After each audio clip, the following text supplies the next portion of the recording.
లేని వాళ్ళకి అవకాశమే ఉంది. అలాగే ఇప్పుడు మనతో వసంత్ కుమార్ గారు ఉన్నారు. వారు వచ్చి వారి సాక్ష్యాన్ని మనతో పంచుకుంటారు.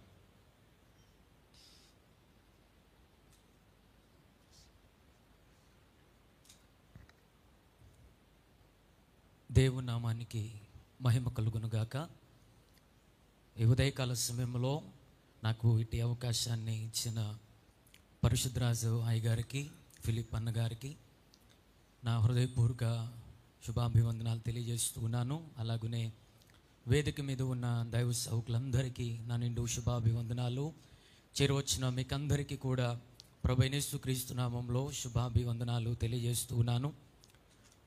ఇక్కడ సాక్ష్యం చెప్పడానికి నాకు అవకాశాన్ని కల్పించిన కళ్యాణి అక్కకు కూడా ప్రభునామంలో శుభాభివందనాలు తెలియజేస్తున్నాను. కొంతకాలం మా గ్రామంలో ఉండి మా పరిచర్యలో నమ్మకంగా విశ్వాసంలో బలపడిన అక్కగారు ఈరోజు నా సాక్ష్యాన్ని ఇక్కడ పంచుకోవడానికి నాకు అవకాశాన్ని కల్పించారు. ప్రభునామానికి మహిమ కలుగునుగాక. నా పేరు వసంత్ కుమార్ అండి. మాది గుడ్లవల్లేరు మండలం, చంద్రాల గ్రామం. మా నాన్నగారి పేరు యెహోషువ గారు, నాన్నగారు కూడా సావుకులే. గడిచిన 2023 సంవత్సరం నవంబర్ నెలలో విపరీతమైన వెన్నుపూస నొప్పితో నేను చాలా బాధపడుతూ వచ్చాను. నేను కూడా దేవుడు మాకు అప్పగించిన పరిచర్యలో, అలాగనే మా ప్రక్కన గ్రామంలో, చిర్చింతల గ్రామంలో ఉన్న సిఎస్ఐ సంఘానికి నేను కాపరిగా ఉంటూ ఉన్నాను. నవంబర్ డిసెంబర్ నెలలు అనంటే క్రిస్మస్ మాసం కనుక కొంచెం బిజీగా కుటుంబ ప్రార్థనలు అలా నేను ముందుకు సాగిపోతూ ఉండగా విపరీతమైన వెన్నుపూస నొప్పి నాకు వస్తూ ఉంది. నేను నార్మల్గా ఆర్ఎంపీ డాక్టర్స్ దగ్గర ట్రీట్మెంట్ చేయించుకుంటూ ఉన్నాను. కారణం ఏంటనంటే రోడ్లు సరిగా లేవు, అదిని కాకుండా బండి కూడా మంచిది కాదు. దానివల్ల ఏదైనా వెన్నులో ఏదైనా బలహీనత వచ్చిందేమో, కండరం పట్టి అలాంటి నొప్పి వస్తుందన్న ఆలోచనతో 2 నెలల పాటు ఆర్ఎంపీ డాక్టర్ల దగ్గరే నేను ట్రీట్మెంట్ చేయించుకునేవాడిని. నొప్పి భరించలేనప్పుడు నొప్పులకు ట్యాబ్లెట్ వేయడం, మరీ భరించలేకపోతే ఆర్ఎంపీ డాక్టర్ గారి దగ్గరికి వెళ్ళి ఇంజెక్షన్ చేయించుకోవడం, ఇలా కొనసాగుతూ ఉన్నాను. డిసెంబర్ నెల అక్కడికి వచ్చేసరికి నేను ఇలా నిలవబడలేని పరిస్థితిలోనికి వెళ్ళిపోయాను. మా ప్రక్కనే గుడివాడ పట్టణంలో ఉన్న ఆర్థోపెడిక్ డాక్టర్ గారి దగ్గరికి వెళ్తే ఆయన కూడా కండరం పట్టుంటుందన్న ఉద్దేశంతో 10 రోజుల పాటు ఫిజియోథెరపీ చేద్దాం, ఫిజియోథెరపీ చేస్తే సరిపోతుందని ఆ డాక్టర్ గారు చెప్పారు. ఫిజియోథెరపీ ట్రీట్మెంట్ చేయించుకుంటూ ఉన్నాను. 10 రోజులు అయినప్పటికీ కూడా బలహీనత తగ్గట్లేదు. క్రమేణీ నిలవబడలేని పరిస్థితిలోనికి నేను వెళ్ళిపోయాను. జనవరి 8వ తారీఖు డాక్టర్ గారు ఎంఆర్ఐ స్కాన్ రాయడం జరిగింది. విజయవాడ ఎంఆర్ఐకు ప్రమోదినికి వెళ్ళాం. అక్కడ ఎంఆర్ఐ స్కాన్ చేయించుకుని రిపోర్ట్ తీసుకుని మళ్ళా గుడివాడ డాక్టర్ గారి దగ్గరకు వస్తే డాక్టర్ గారు రిపోర్ట్ చూసి చెప్పిన మాట ఏంటనంటే, ఇతనుకు బోన్ టీబీ కానీ లేదంటే బోన్ క్యాన్సర్ కానీ ఉన్నట్లుగా రిపోర్ట్ వచ్చింది. ఇక్కడ ట్రీట్మెంట్ చేయడం కుదరదు, విజయవాడలో ఉన్న ఏదైనా ఒక పెద్ద హాస్పిటల్కి వెళ్ళండి అని ఆ డాక్టర్ గారు సజెషన్ ఇచ్చారు. మణిపాల్ హాస్పిటల్లో మా బిలీవర్స్ ఉన్న కారణాన ఆమెకు ఫోన్ చేసి అపాయింట్మెంట్ తీసుకుని మణిపాల్కు ఆ ఎంఆర్ఐ రిపోర్ట్ పట్టుకుని వెళ్ళాం. ఎంఆర్ఐ రిపోర్ట్ పట్టుకుని మొట్టమొదటిగా టీబీ డాక్టర్ దగ్గరికి వెళ్తే ఆయన రిపోర్ట్ చూసి బోన్ మ్యారో టెస్ట్ రాశారు. అది టీబీనా కాదా అని నిర్ధారణ చేయడానికి, అది క్యాన్సర్ ఏమో అనే అనుమానంతో బోన్ మ్యారో అని వెన్నుపూసలో నుంచి మూలుగును తీసి అది టెస్ట్కు పంపించడానికి అనేసి బోన్ మ్యారో టెస్ట్ చేశారు. అలాగనే టీబీకి ఒక ఇంజెక్షన్ ఇచ్చారు. ఈ 2 టెస్టులు పైకి వెళ్ళాయి. రిపోర్ట్స్ రావడానికి టైం పడుతుందన్నారు. ఆ రిపోర్ట్స్ వచ్చాయి, 2 కూడా నార్మల్ రిపోర్ట్ వచ్చాయి. బోన్ టీబీ లేదు, క్యాన్సర్ లేదు అని బోన్ మ్యారోలోను ఆ టీబీ టెస్ట్లోనూ 2 నార్మల్ వచ్చాయి. ఆ డాక్టర్ గారు అన్నారు ఎంఆర్ఐ రిపోర్ట్ చూసి 2 నార్మల్ వచ్చాయి కనుక అయితే టీబీఏ అవుతుంది కానీ క్యాన్సర్ అయితే కాదు అని టీబీకి మెడిసిన్ ఇచ్చేశారు. ఒక 4 రోజులకు మెడిసిన్ ఇస్తూ ఉన్నాము. మెడిసిన్ వాడి మరలా రమ్మని చెప్పారు. 1 డోస్ మాత్రమే, అది 1 పూట మాత్రమే వేసుకున్నాను. ఇంకా నేను బెడ్ మీద నుంచి కాలు కింద పెట్టలేని పరిస్థితిలోనికి వెళ్ళిపోయాను. కారణం ఏంటనంటే ఆ మెడిసిన్ నాకు బాగా రియాక్షన్ ఇచ్చినాయి. నడుము కానుంచి క్రిందకు నాకు ఏమి కూడా పని చేయలేదు. ఇద్దరు సపోర్ట్ కావాల్సిన పరిస్థితిలోనికి నేను వెళ్ళిపోయాను. మా ఆర్థిక స్థితి ఏమో పెద్ద హాస్పిటల్స్లో చూపించుకునేంత స్థితి మాకు లేదు. అప్పుడు గుడివాడలో ఉన్న ఒక సేవకుడు ఇచ్చిన సజెషన్ మేరకు హోమియో మెడిసిన్ తీసుకోవడానికనేసి హోమియో హాస్పిటల్కి వెళ్ళాం. ఆ డాక్టర్ గారు కూడా ఆ రిపోర్ట్స్ చూసి టీబీఏ అయి ఉండొచ్చు అనేసి ఆయన గారు కూడా టీబీకే మెడిసిన్ ఇచ్చారు. టీబీకి ఇంటికాడ ఉండి మెడిసిన్ వాడుతున్నాను. క్రమేణి ఇక నేను లేవలేని పరిస్థితిలోనికి, ఇంకంతా కూడా మంచం మీదే అనే స్థితిలోనికి నేను వెళ్ళిపోయాను. తదుపరి నేను గుడివాడ పట్టణంలో ఉన్న గనులైన సావుకులు ఒకరు పిల్ల వెంకటరత్నం గారు, మాకు ఆత్మీయంగా మమ్మల్ని ఆత్మీయతలు నడిపించే సావుకులు. ఆ సావుకులు సజెషన్ మేరకు వేరొక డాక్టర్ను సంప్రదించడం, ఆ డాక్టర్ గారు రిపోర్ట్స్ చూసి ఇది క్యాన్సర్ అని ఆయన నిర్ధారణ చేయడం జరిగింది. ఇలా డాక్టర్లు కూడా అంతు చిక్కట్లేదు, అది టీబీనా క్యాన్సరా అని నిర్ధారణకు ఎవరూ రాలేని పరిస్థితి. కొంతమంది ఏమో అది టీబీ అని నిర్ధారణ చేస్తూ ఉన్నారు, మరికొంతమంది ఏమో అది క్యాన్సర్ అని నిర్ధారణ చేస్తూ ఉన్నారు. ఇలా హోమియో మెడిసిన్ తీసుకుంటూ ఉన్నాను. జూన్ నెల వరకు కూడా నేను అలాగే హోమియో మెడిసిన్ తీసుకుంటూ ఉన్నాను. జూన్ నెల 8వ తారీఖు శనివారం ఆ రోజు నుంచి నాకు బ్లడ్ మోషన్స్ స్టార్ట్ అయినాయి. 6, 7, 8 3 రోజులు కూడా విపరీతమైన బ్లడ్ మోషన్స్ అవుతూ ఉన్నాయి. శనివారం నాన్నగారు పరిచర్యకు వెళ్ళిపోవడానికని రెడీ అయిపోయి వెళ్ళిపోబోతూ ఉంటే నాన్నగారిని పిలిచాను. నాన్న, నాకేం బాగాలేదు, నా ప్రాణం తెప్పిల్లిపోతుంది, నేను బ్రతకనేమో, నాకు చాలా భయంగా ఉంది, కాబట్టి ఈరోజు నువ్వు నా దగ్గరే ఉండు, నన్ను విడిచి ఎక్కడికి వెళ్ళొద్దని నేను నాన్నతో చెప్పినప్పుడు నాన్న పరిచర్యకు వెళ్లకుండా నా దగ్గరే ఉన్నారు. వాష్రూమ్ వచ్చేలా ఉంది, బాత్రూమ్కి వెళ్ళాల్సి వచ్చేటట్టుంది, నన్ను తీసుకుని వెళ్ళమనంటే నాన్న నా ముందు నడుస్తూ ఉన్నారు. నేను నాన్న భుజాల మీద నా 2 చేతులు వేసి నడుచుకుంటూ వెళ్తూ ఉన్నాను. ఇక్కడ నుంచి ఆ స్టెప్స్ దిగే అంత దూరం నడిచేసరికి నాకు ఏమైందో తెలియదు, కళ్ళు బయర్లు కమ్మేసినాయి, ఒళ్ళంతా కూడా చిరుచెమటలు పట్టేసినాయి. ఇంకా నేను నడవలేక నాన్నతో అన్నాను, ఇంకా నాన్న నేను రాలేను, నాకు ఏమీ బాగాలేదు, నన్ను ఎక్కడికైనా హాస్పిటల్కి తీసుకుని వెళ్ళండి అని చెప్పానంట. ఆ మాట కూడా నాన్నే చెప్పారు. ఆ మాట చెబుతూనే నేను స్పృహ తప్పి పడిపోయాను. బ్లడ్ మోషన్ నా బట్టల్లోనే అయిపోయింది, విపరీతమైన బ్యాడ్ స్మెల్. ఆ బ్లడ్ మోషన్ వాళ్ళు శుద్ధి చేశారో, నన్ను తీసుకుని వచ్చి మంచం మీద పండుకొని పెట్టారు. 10 నిమిషాల తదుపరి నాకు స్పృహ వచ్చింది. అప్పటి వరకు అయితే మా తల్లిదండ్రులు అనుకున్నారు ఇంకా నేను చనిపోయానేమోననేసి, కానీ దేవుడు సజీవు లెక్కలో ఉంచి 10 నిమిషాల తర్వాత స్పృహ రావడానికి కృపను చూపించారు. 9వ తారీఖు ఆదివారం నాన్న పరిచర్యలకు వెళ్ళిపోయారు. క్రమేణీ బ్లడ్ మోషన్స్ పెరగడం, నాలో సిక్నెస్ వచ్చేయడం, ఇంకా నాకు ప్రాణం పోతుందనే ఆ ఉద్దేశం నాలోనికి వచ్చేస్తుంది. నాన్నగారు పరిచర్లో ఉండగానే నాన్నగారికి ఫోన్ చేసి నేను బ్రతకనేమో, నాకు భయం వేస్తుంది, నన్ను హాస్పిటల్కి తీసుకుని వెళ్ళమంటే గుంటూరు గవర్నమెంట్ హాస్పిటల్కు 9వ తారీఖు రాత్రి తీసుకుని వెళ్ళడం జరిగింది, జూన్ నెల. అక్కడికి తీసుకుని వెళ్ళిన తర్వాత ఎమర్జెన్సీలో వారు అడ్మిట్ చేసుకున్నారు. వారి రిపోర్ట్స్ అన్ని చూసి ఇప్పటికే ఆలస్యం అయిపోయింది, ఇంక ఇతడు బ్రతకడం అసాధ్యం, ఇతను ఇంకా రోజులు మనిషేననేసి అక్కడ డాక్టర్లు చెప్పారు. వారు చేయవలసిన టెస్టులన్నీ చేసి ఇంకా ఇతడు బ్రతకడు, ఇక్కడి నుంచి తీసుకుని వెళ్ళిపోండి అని అక్కడ డాక్టర్స్ చెప్పడం జరిగింది.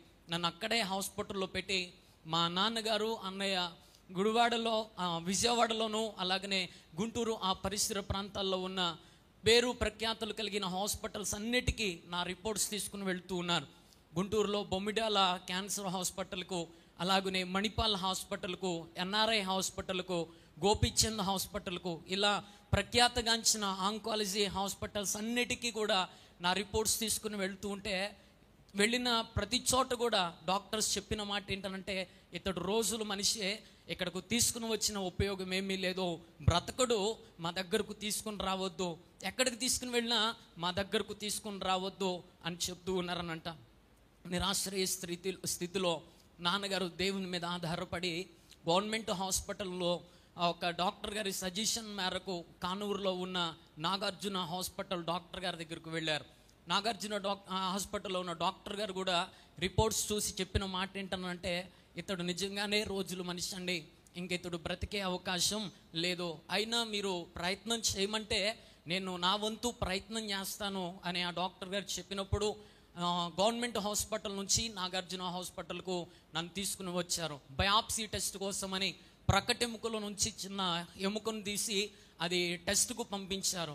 అది అసలు ఏ క్యాన్సరో ఏ స్టేజ్లో ఉందో తెలుసుకోవడానికని ఆ టెస్ట్కు పంపించారు. 20 రోజుల తర్వాత ఆ రిపోర్ట్ వస్తే డాక్టర్ గారు చెప్పిన మాట ఏంటనంటే, ఇతడుకు బ్లడ్ క్యాన్సర్ అండి, అది అరుదైన క్యాన్సరు, చాలా క్రిటికల్ స్టేజ్లో ఉన్నాడు, 4th స్టేజ్ క్యాన్సరు, ఇంకా బ్రతికే అవకాశం అయితే అసలు లేనే లేదు, కానీ మీరు ప్రయత్నం చేయమంటే మా బాధ్యత ఏమీ లేదు, అదంతా కూడా మీ ఇష్టమే, మీరు ఒప్పుకుంటేనే మేము ట్రీట్మెంట్ చేస్తాం, లేదనంటే మా దగ్గరకు తీసుకుని రావద్దని నాగార్జున డాక్టర్ గారు కూడా చెప్పారనంట. నాన్నగారు బ్రతిమాలి, అయ్యా బిడ్డను ఇలా ఇంట్లో పెట్టుకోలేకపోతూ ఉన్నాం, మీరు చేసే ప్రయత్నం మీరు చేయండి, ఆ పైన దేవుని చిత్తం అనేసి డాక్టర్ గారికి చెప్పి నన్ను నాగార్జున హాస్పిటల్కి తీసుకుని వెళ్ళడం జరిగింది. నాగార్జున హాస్పిటల్కు అంబులెన్స్లో స్ట్రెచ్చర్ మీద వెళ్ళానండి. ఆ రోజు డాక్టర్ గారు నా పరిస్థితి చూసి, మీరు చేయమంటేనే చేస్తాను, అతనికి రేడియేషన్ పెట్టడానికి అవకాశం లేదు, అతనికి ఆపరేషన్ చేయడానికి కూడా అవకాశం లేదు, 6 కీమోస్ వరకు మాత్రమే పెట్టాలి, 6 కీమోస్ మాత్రమే పెడతాం, ఆ పైన అతడు ఆరోగ్యవంతుడిగా ఉంటే అది బ్రతకడానికి అవకాశం ఉంది, లేకుంటే మేము చేయగలిగింది ఏమీ లేదు అని డాక్టర్ గారు చెప్పడం జరిగింది. డాక్టర్ గారు చెప్పిన తర్వాత నాన్నగారు ట్రీట్మెంట్ చేయమని అన్నారు. కారణం ఏంటనంటే, నాకు వచ్చిన పెట్ స్కాన్లో తలలో నుంచి అరికాలు లోపు దగ్గర దగ్గర 10 క్యాన్సర్ గెడ్డలు ఉన్నట్లుగా, బ్లడ్ క్యాన్సర్ గెడ్డలు 10 వరకు ఉన్నట్లుగా ఆ రిపోర్ట్లో వచ్చినాయి. ఆ రిపోర్ట్ అంతా చూసి చాలామంది డాక్టర్లు వారి దగ్గర చేర్చుకోవడానికి కూడా భయపడి నన్ను ఎవరూ చేర్చుకోలేదు. కానీ నాగార్జున హాస్పిటల్లో డాక్టర్ గారు నాకు వైద్యం చేయడానికి సాహసించి ఆయన ఒక కీమో పెట్టారు. ఆ రోజు నాకు కీమో పెట్టింది ఎవరు అంటే జోసెఫ్ గారి యొక్క కోడలు గారు సింధు అక్క ఇక్కడ ఉందని అనుకుంటూ ఉన్నాను. నాగార్జున హాస్పిటల్ అక్క పనిచేస్తూ ఉన్నారు. సింధు అక్కే నాకు ఫస్ట్ కీమో పెట్టారు. ఆ రోజు అక్క కీమో పెడుతూ ఉండగా నాన్నగారు అడుగుతూ ఉన్నారమ్మా, నిన్ను చూస్తే విశ్వాసలాగా ఉన్నావు, నువ్వు ఎక్కడ అనంటే మాది మవ్వ దగ్గరయ్యా, నేను ఇలా పరిశుద్ధరాజు గారి యొక్క కోడలు గారిని అవుతాను, జోసెఫ్ అంకుల్ గారి యొక్క కోడలు గారిని అన్నప్పుడు నిజంగా ప్రభు ఎక్కడికి వెళ్ళినా ఆత్మీయ బిడ్డలను మా పక్షాన నిలబెట్టారు. ఆ రోజు నుంచి కూడా అక్క నాకు కీమో పెట్టినప్పుడల్లా కూడా నన్ను ధైర్యపరుస్తూ వచ్చేది. దేవుడు చేసిన గొప్ప కార్యం ఏంటనంటే 6 కీమోలు పెడితే ఏ మాటో చెప్పలేమన్నారు, కానీ ఒక కీమో పెట్టించుకుని ఇంటికి వచ్చానండి. వెన్నుపూస పక్కన ఇంతలావు గడ్డ ఉంది, ఆ గడ్డకు నేను భరించలేక పడుకోవడానికి కూడా చాలా ఇబ్బందిని పడేవాడిని. కానీ ఒక కీమో పెట్టించుకుని ఇంటికి వచ్చాం, ఆ రాత్రి గడిచింది, తెల్లారి లేచి చూస్తే వెన్నుపూస మీద ఆ గడ్డ కనిపించలేదు. 2వ కీమోకి వెళ్ళినప్పుడు డాక్టర్ గారితో చెప్పాను, సార్ ఒక కీమోకే పైన గడ్డ కరిగిపోయిందని అంటే డాక్టర్ గారు కూడా సంతోషించి అన్నారు, ఇప్పుడు నీవు ఇలా స్ట్రెచ్చర్ మీద వచ్చావు సంతో, మీ దేవుడు నీ అందుంటే వచ్చే కీమోకి నువ్వు నడిసొస్తావన్నాడు. 2వ కీమో పెట్టించుకుని నేను ఇంటికి వచ్చి తిరిగి 3వ కీమోకి నేను హాస్పిటల్కు నడుచుకుంటూ వెళ్ళడానికి ప్రభు కృపను చూపించారు. 3 కీమోలు అయిపోయిన తర్వాత డాక్టర్ గారు ఒకసారి పెట్ స్కాన్ చేద్దాం పాస్టర్ గారు, అసలు ఆ కీమోస్ పనిచేస్తూనే లేదో, ఎందుకనంటే పైకైతే ఒక గడ్డే ఉంది, లోపల చాలా గడ్డలు ఉన్నాయి, పేగుల్లో ఉంది, ప్రకటెముకల్లో ఉంది, ఇంకా చాలా చాలా చోట్ల ఆ క్యాన్సర్ కణితలు ఉన్నాయి. కనుక 3 కీమోస్ అయిపోయిన తర్వాత ఒక పెట్ స్కాన్ చేద్దామని 3 కీమోస్ అయిపోయిన తర్వాత పెట్ స్కాన్ చేస్తే దేవుడిచ్చిన రిపోర్ట్ ఏంటనంటే 90% శరీరంలో ఉన్న క్యాన్సర్ గడ్డలు కరిగిపోయినాయి అనే రిపోర్ట్ రావడానికి దేవుడు కృపను చూపించాడు. నిజంగా అండి, నేను నమ్మిన దేవుడు గొప్పవాడు. సువార్తలో వ్రాయబడిన మాట ఏంటంటే మనుషులకు అసాధ్యమే కానీ దేవుడికి అసాధ్యం అనేది ఏది కూడా లేదు. నాన్నగారి పక్కలో చంటి పిల్లాడు ఇలాగ పడుకుని ఏడుస్తూ ఆర్తనాదాలు చేస్తూ ఉంటే నాన్న నిద్ర లేకుండా అహోరాత్రులు నా కోసం ఎంతగానో దుఃఖపడుతూ ప్రార్థన చేశారు. ఆయన మూలుగుతూ ప్రార్థన చేస్తూ ఉంటే ఆయన చంకలో పడుకుని నేను, అయ్యా నాకు ఆరోగ్యం ఇవ్వు దేవా, నన్ను స్వస్థపరచు, ఇంక నేను మోకరించలేని పరిస్థితి, లేచి కూర్చోలేని పరిస్థితిలో నేను ఇలా పలుకుగా దేవుడు నాకు వాగ్దానం ఇచ్చారు. 91వ కీర్తన పరిశుద్ధ గ్రంథంలో నుండి 91వ కీర్తన 15-16 వచనాల ద్వారా దేవుడు నాతో మాట్లాడాడు. అతడు నాకు మొర్ర పెట్టగా నేను అతనికి ఉత్తరం ఇచ్చేదను, శ్రమలో నేను అతనికి తోడయ్యుండేదను, అతన్ని విడిపించి అతన్ని గొప్ప చేసేదను, దీర్ఘాయువు చేత అతనిని తృప్తిపరచెదను, నా రక్షణ అతనికి చూపించేదను. ఈ వచనాల ద్వారా ప్రభు స్వరంతో నాతో మాట్లాడడం జరిగింది. అలాగనే డాక్టర్ గారు చెప్పినట్లుగా 6 కీమోస్ పెట్టించుకోవడానికి వెళ్ళాను. 6 కీమోస్ అయిపోయిన తర్వాత డాక్టర్ గారు మరలా పెట్ స్కాన్ చేద్దామండి అని అన్నప్పుడు పెట్ స్కాన్కు పోయిన సంవత్సరం 2024 నవంబర్ నెలలో పెట్ స్కాన్కు వెళ్ళాను. మూడవసారి పెట్ స్కాన్ చేయించుకుని 6 కీమోస్ పెట్టించుకుని మూడవసారి పెట్ స్కాన్కు వెళ్ళిన తర్వాత పెట్ స్కాన్లో దేవుడిచ్చిన రిపోర్ట్ ఏంటనంటే శరీరంలో ఎక్కడ కూడా క్యాన్సర్ అనే వ్యాధి లేదు అని దేవుడు మంచి రిపోర్ట్ ఇవ్వడానికి కృప చూపించాడు. ఆ రిపోర్ట్ పట్టుకుని డాక్టర్ గారి ఛాంబర్లోనికి వెళ్ళాక డాక్టర్ గారు ఆ రిపోర్ట్ చూసి చెప్పిన గొప్ప మాట ఏంటనంటే, సార్ ఇది నా వల్ల అయింది కాదు, మీరు నమ్మిన దేవుని వల్ల మాత్రమే జరిగిన కార్యమని డాక్టర్ గారి నోట నా దేవుడు పలికించిన గొప్ప మాట. ఈరోజు నేను ఎందుకు ఇక్కడ నిలబడి సాక్ష్యం ఇస్తూ ఉన్నానంటే, ఆయనను నమ్మిన వారిని ఆయన విడిచిపెట్టేవాడు కాదు. నాన్నగారు అన్నారు, బాగా బలహీన పడ్డాడు కదండి, బలానికైనా మెడిసిన్ రాస్తారనంటే ఆయన ఏ మెడిసిన్ వాడవసరం లేదండి. ఇంక పైన నెలకొకసారి కొన్ని నెలల పాటు చెకప్కి వస్తే చాలు, ఇంకా అతనికి మెడిసిన్ కూడా అవసరం లేదు అని డాక్టర్ గారు చెప్పడం జరిగింది. దేవుడు నా జీవితంలో గతించిన సంవత్సరంలో ఇటు కార్యాన్ని చేశారో, దేవుని సాక్షిగా వాడబడటానికి అనేక ప్రాంతాలకు దేవుడు నన్ను నడిపిస్తూ ఉన్నాడు. ఈరోజు నన్ను ఇక్కడ నిలబెట్టాడు. నిజంగా ఆయన వాగ్దానం ఇచ్చాడనంటే ఆయన నమ్మదగిన వాడు, వాగ్దానాన్ని నెరవేర్చగలిగిన గొప్పవాడు. ఆయన అన్నాడు, శ్రమలో నేను అతనికి తోడై ఉంటాను, అతన్ని విడిపించి అతనిని గొప్ప చేస్తానని. నిజంగా ఇక్కడ నిలబడటానికి నాకు ఎట్టి అర్హత లేదు, కానీ నా ప్రభు ఈరోజు నన్ను ఇక్కడ సాక్షిగా నిలబెట్టుకున్నాడు. సమస్త మహిమ ఘనత ప్రభావములు ప్రభు అయిన యేసుకే చెందునుగాక. డిసెంబర్ 4వ తారీఖు మా ప్రక్క గ్రామంలో సింగళూరు అనే గ్రామానికి దైవ సేవకులు చర్చి డెడికేషన్కి వచ్చారు. ఆ రోజు నేను సేవకుల్ని కలిసి అక్కడ సేవకునితో కూడా ఇలాగని చెప్పి ప్రార్థన చేయించుకున్నాను. నిజంగా ఎంతోమంది ఆత్మీయ బిడ్డలండి, ఎంతోమంది గొప్ప గొప్ప సేవకులు ఈ దీన సేవకునైనా నా కోసం ప్రార్థించగా ప్రార్థన ఆలకించి ప్రభువు సజీవులకు నిలబెట్టి ఇలా మీ ముందు నన్ను సాక్షిగా వాడుకుంటూ ఉన్నాడు. సమస్త మహిమ ఘనత ప్రభావములు ప్రభు యేసుకే చెందునుగాక. ఆమేన్. ప్రభు నన్ను బలపరిచిన ఒక పాట అండి, రాజుబాబు గారు నోట నుంచి వెలువడిన ఒక పాట పల్లవి ఒక వచనాన్ని మాత్రం నేను పాడి సమయాన్ని సావుకులకు ఇచ్చేయడానికి నేను ఇష్టపడుతూ ఉన్నాను. పల్లవి ఒక వచనాన్ని నేను పాడటానికి ఇష్టపడుతూ ఉన్నాను. నిన్ను విడచి నీ ప్రేమ మరచి, నిన్ను విడచి నీ ప్రేమ మరచి, నేనెటు పోగలను దేవా,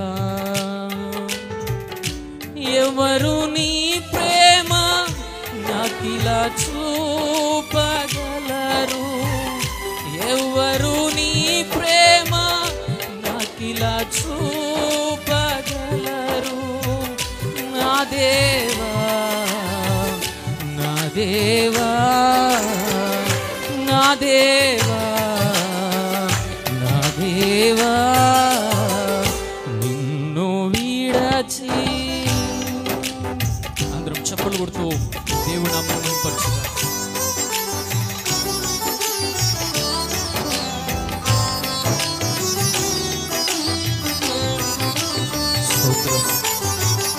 శ్రమలలో సమస్యలిన పరిస్థితులలో ఆదరించగలిగిన గొప్పవాడు మనం ఆరాధిస్తూ ఉన్న యేసయ్య.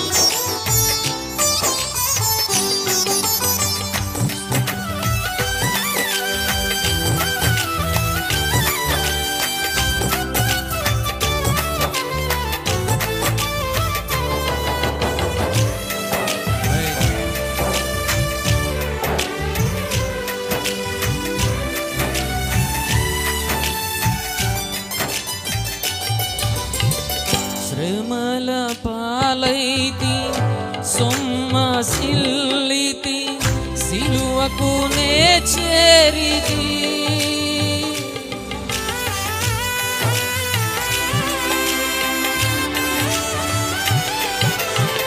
శ్రమల పాలైతి సిల్లితి సిలువకు నే చేరితి శ్రీకరుడానా సిలువను మోసి శ్రీకరుడానా సిలువను మోసి ఆదరణే చూపినావే నూతన బలమిచ్చినావే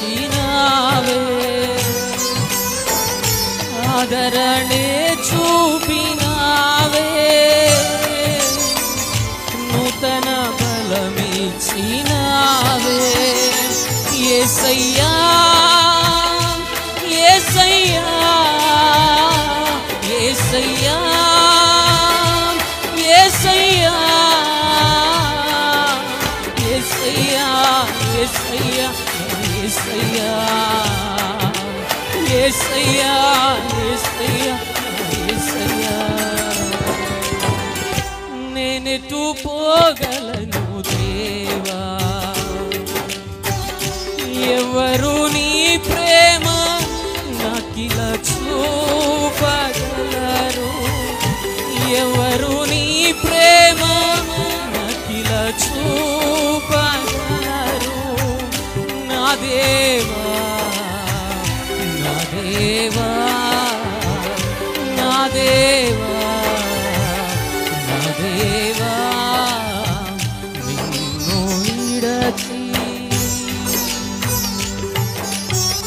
హల్లెలూయా. మరొకసారి నాకు అవకాశం ఇచ్చిన సేవకులకు హృదయపూర్వక వందనాలు తెలియజేస్తూ